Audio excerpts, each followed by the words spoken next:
around my story. My name is Keanu, and I'm 13 years old. I am a psychopath. I freely admit it in front of all of you.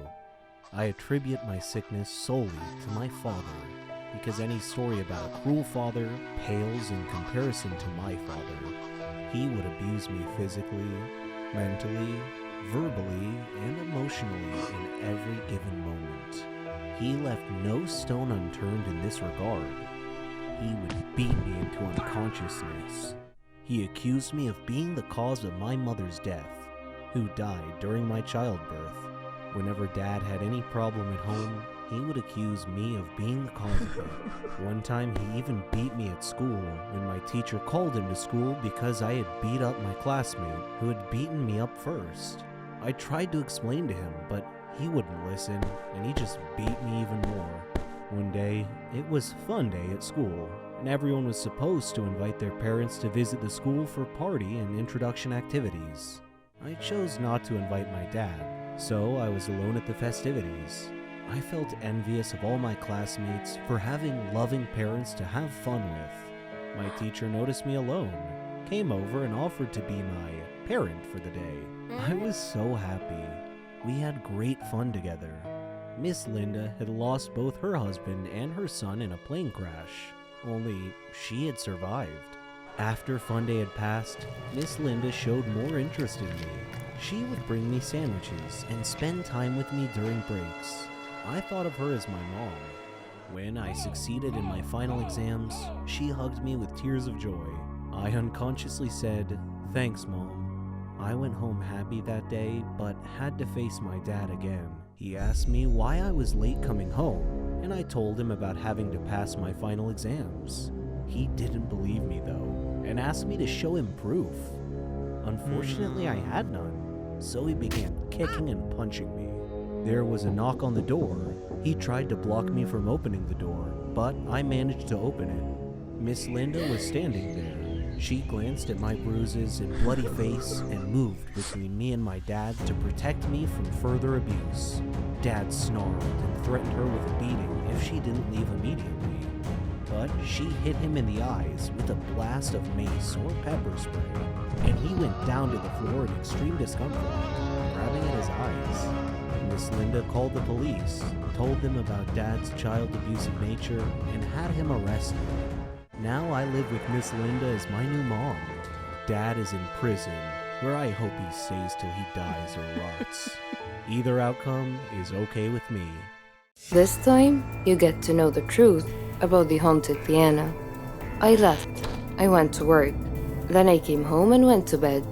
Everything was back to normal, just as I told myself it was. Music started playing again. That's when it hit me.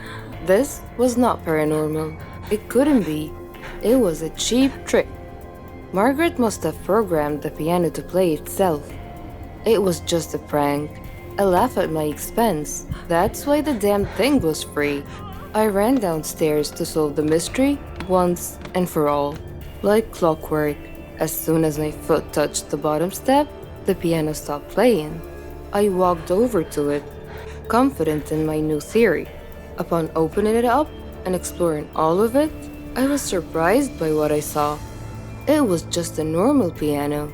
Nothing extra was added in its creation to make it play on its own. My calmness was not calm anymore. I stared at the red wood and ivory keys before me and almost felt compelled to ask, "What are you?" Instead, I remained silent. This silence, however, was quickly interrupted by the sound of music as the piano began playing itself once again. I wanted to run, but fear kept me still. I watched the horror unfold. The keys were being pressed down hard, controlled by an unseen force. A haunting peace filled the room as pictures fell from the walls. The house began to shake around me. My eyes darted back and forth in fear. But then I noticed something outside. Standing at my window was a shadowy figure. I ran outside to escape the madness. All the while the song went on. The house continued to shake behind me. The dark figure was nowhere to be seen. Margaret has not rigged the piano to play on its own, but I was not losing my marbles either. This was something entirely different, something out of this world. All at once, the music stopped playing, and the world around me with it. No wind, no cars, no animals, and no people. Nothing. It was the middle of the night at this point, but where were the crickets, the frogs, or even the trees? Where was life outside my home? A little exploration revealed that I was truly by myself. Every living creature in the world had disappeared. What the hell was going on? Why was this happening? I returned home, hoping for answers, but instead, I saw an unsettling sight. It was so dark, I almost didn't see it. Standing completely still next to the piano was the same silhouette from my window. My body was shaking with fear, but the figure did not react. It was frozen like the rest of the world. The shadow was wearing a dark cloak, one that covered its entire body. At its face was nothing but pure darkness. I studied the figure for a few more moments before a familiar sound filled the room. The piano song played, and in an instant, the world returned to life. I fell to the ground, but managed to escape, crawling out the front door and rushing over to my car. I got in and took off with no specific location in mind, happy to be anywhere that was not my own home. I started weighing my options. Destroying the piano came to mind, but the risk outweighed the reward. It could just as easily backfire, angering whatever spirit was hunting its keys. Seeking help wasn't really an option either. The only person who might believe me was Margaret. That was it. Margaret. Maybe she would know what to do. It was late, but I didn't care. I drove over to her place. The dark figure was there, standing at her door. Before I could turn in the opposite direction, it grabbed me by the arm with its bony fingers. Its strength kept me anchored in place, and then it disappeared. I had no choice but to return home. I hesitantly stepped past the piano and walked up to my bedroom, where I locked the door and fell into bed, mentally exhausted. I would not have even a moment of peace, as the song started up again the second my head hit the pillow. But I remained still, sick of the repetition. The banging on my bedroom door that followed, however, succeeded in freaking me out. I jumped out of bed and pushed my dresser to the door, and I hid under my sheet. The banging persisted, but I chose to instead focus on the song, allowing myself to properly listen to it for the first time. Surprisingly enough, it was beautiful. Dark, but beautiful. Its melody soothed me, relaxing me to the point that my eyes grew tired. I fell asleep and I had a dream. The dream world I found myself in was different. It was overwhelmingly vivid and real. Words like surreal and otherworldly just don't cut it. The awareness I had is also difficult to explain. I was completely aware of my surroundings in the sense that I could feel everything about them. I know that doesn't make much sense, but it's the only description I have to offer. The dream was in a forest. It was large, and at its center, a large red tree stood tall. Every fiber of my being knew where I was. This was the blood tree, the precursor to my piano. As I admired the beauty of the blood tree, a person stepped out from behind. He did not speak. He simply pointed at the tree. This is when the piano leaked into my dream. The song played as glowing lines ran up and down the tree's bark. The man put his hand to the wood, motioning for me to do the same, and I did. It was an incredible sensation. My eyes were filled with visions, a glimpse into the blood tree's past, Its bark wasn't always red. Native habitats came up to the tree every year.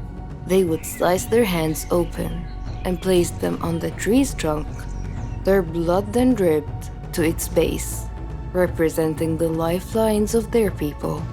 It also signified becoming one with nature, feeding the tree life from within.